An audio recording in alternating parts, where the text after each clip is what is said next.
Dahan-dahang dumadaan ang mga sasakyang ito sa kahabaan ng kilometer 26 Halsema Highway sa Kaliking Atok, Benguet sa kasagsagan ng malakas na buhos ng ulan nitong Martes, May 12.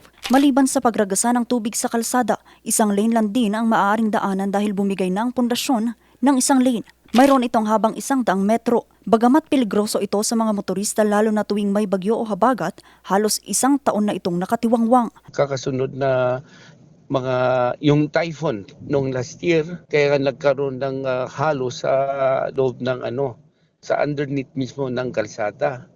Kaya nga yan alam naman ng Department of Public Works and Highways kasi sila po ang parang nakatuka sa mga ganyan na bagay. Katunayan, sumulat rin ng munisipyo sa tanggapan ni DPWH Secretary Vince Dizon para aksyonan ito, lalo pat mahalaga ang kalsada para madala ng mga magsasaka ang kanilang ani papunta sa La Trinidad, Benguet.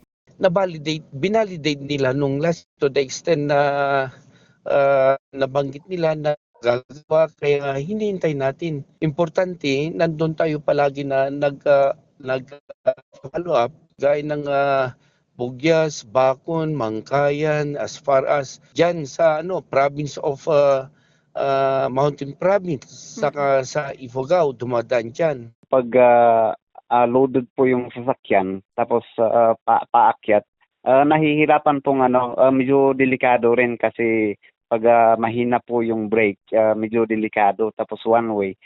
At talagang pag may pababa na, hihinto po yung isang banda po. Talagang matagal na rin, tapos during yung sa tag-ulan po, yung pagmalakas po yung ulan, talagang doon po dumadaan din yung mga tubig, kaya delikado talaga po. Sinubukan ng news team na kunan ng panig ng Benguet 2nd District Engineering Office pero wala pa silang tugon sa aming mga mensahe. Hanggang ngayon hinihintay pa ng LGU ang tugon ng opisina ni DPWH Secretary Vince Dizon. Vanessa Bugtong, RNG News.